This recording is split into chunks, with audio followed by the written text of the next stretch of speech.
Today I have the Milwaukee and Stanley pocket size tape measure.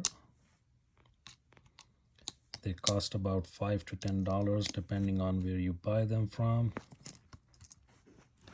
They are identical in size.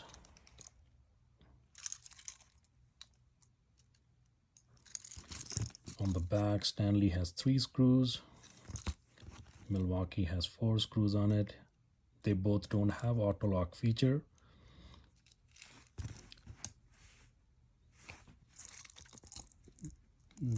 The actual width on both these tapes are identical.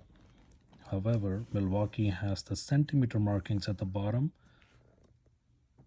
Stanley one, it does not. So I'm gonna go with Milwaukee as my go-to tape measure. It's really good quality compared to Stanley.